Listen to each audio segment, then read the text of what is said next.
Hi everyone, Corey here from Tales from a Polk County Girl, and in this video I'm going to be doing a little bit of a book review on In Defense of Food, An Eater's Manifesto by Michael Pollan. If you can hear my dishwasher in the background, I'm sorry, it's loud, I can't help that. And also I've got the computer on the couch with me, so anytime I move, it shakes, so hopefully it's not going to be shaking too bad. Okay, so In Defense of Food. This is Michael's follow-up book to The Omnivore's Dilemma.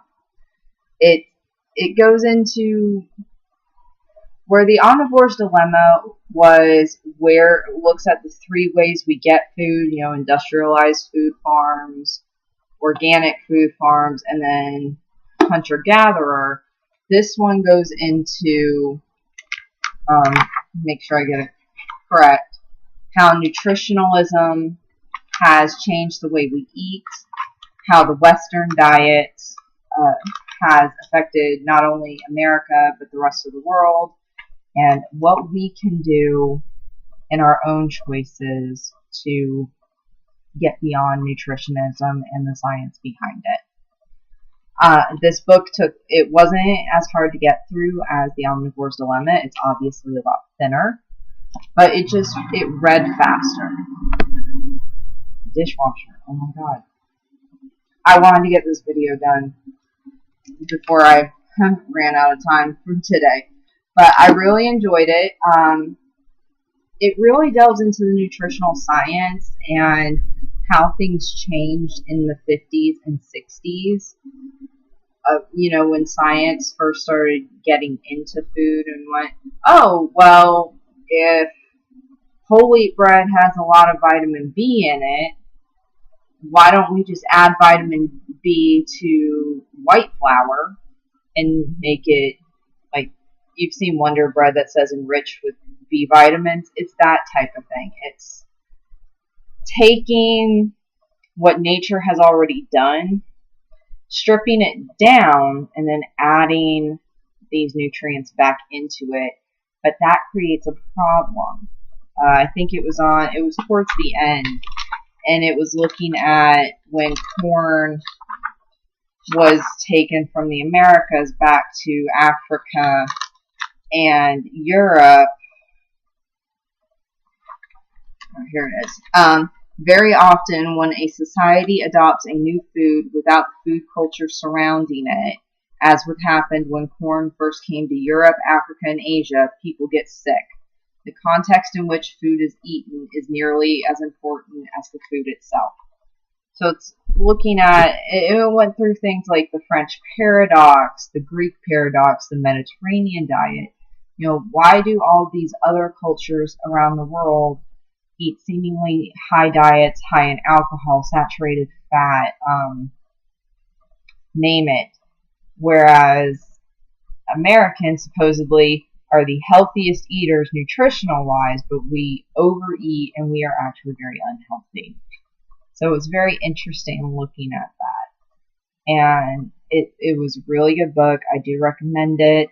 I'm slowly working my way through Pollan's work list of books that he's written. Cooked is the next one up. I have lots of lectures that he's given saved on my YouTube watch list, as well as the Netflix documentary that was made about this. It's like an hour and a half long, and it's actually called In Defense of Food. So if you don't feel like reading the book, you can go watch the documentary. But yeah, it was really interesting. It wasn't as shocking to me as The Omnivore's Dilemma was in terms of the cattle industry and the poultry industry. And he'll tell you that the cover of the book may say, eat food, not too much, mostly plants. But he'll be the first one to say, I'm not going to tell you to go vegetarian or vegan, because he likes meat as well. So it's be smart about what you're eating. The last chapter has a bunch of tips in it on how to get over nutritionalism. One of my favorites is don't eat anything your great-grandmother wouldn't recognize as food. And I always joke about that I do have to go back to, I love my grandmothers dearly, but I do have to go back to my great-grandmothers if I want to get back to backyard grown produce, to making things from scratch, because my two grandmothers, they don't. It's, oh, I can buy this in the frozen section. I'm going to do that. So if you're interested in how food affects us nutritionally and affects the world, and even, you know, it does compare the American way of eating and the Western diet to France, where they eat a lot of cheese and they drink a lot of wine. In Greece, they use a lot of olive oil. I mean, it's really interesting how they look at it. I know the big thing a few years ago was, oh, well, the Mediterranean diet is the healthiest diet for humans, so everybody's going to go on the Mediterranean diet and put olive oil on everything. Yeah, it doesn't work like that. It's what we end up doing is, instead of substituting one fat for another, which is what the ideal situation would be, it's, oh, we're just going to pile it on in addition. So, In Defense of Food, An Eater's Manifesto, there's Blair, by Michael Pollan. His follow-up to The Omnivore's Dilemma. Check it out from your local library. I will have an Amazon link down below if you want to just buy it for yourself, or I haven't checked this, but it may be available for the Kindle, so you can get it that way.